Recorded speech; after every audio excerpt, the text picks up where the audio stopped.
যারা বাপ্পার নামে কোরবানি দেয় কিন্তু তার কোরবানি দেয় না।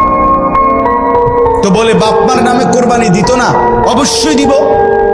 বাপের যদি একটা লুঙ্গি লাগে, এর লাগে কি ফুতের লুঙ্গি কিনতো না? কথা কন না কেন?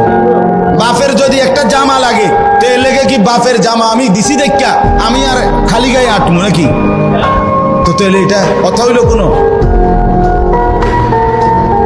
বাপের নামে কোরবানি দিলাম দেখা, মার নামে কোরবানি দিলাম দেখা আমি কোরবানি দেব না, এটা কোন কথা?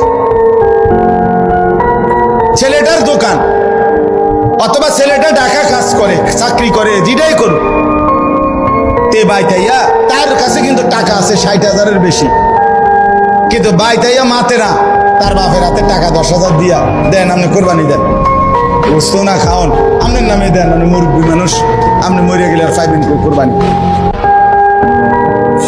অথচ সে কিন্তু কি সামর্থ্যবান, কথা বুঝেন নাই আমার?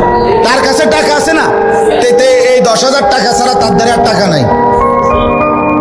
তাইলে এই ছেলের উপরে তো কোরবানি ওয়াজিব।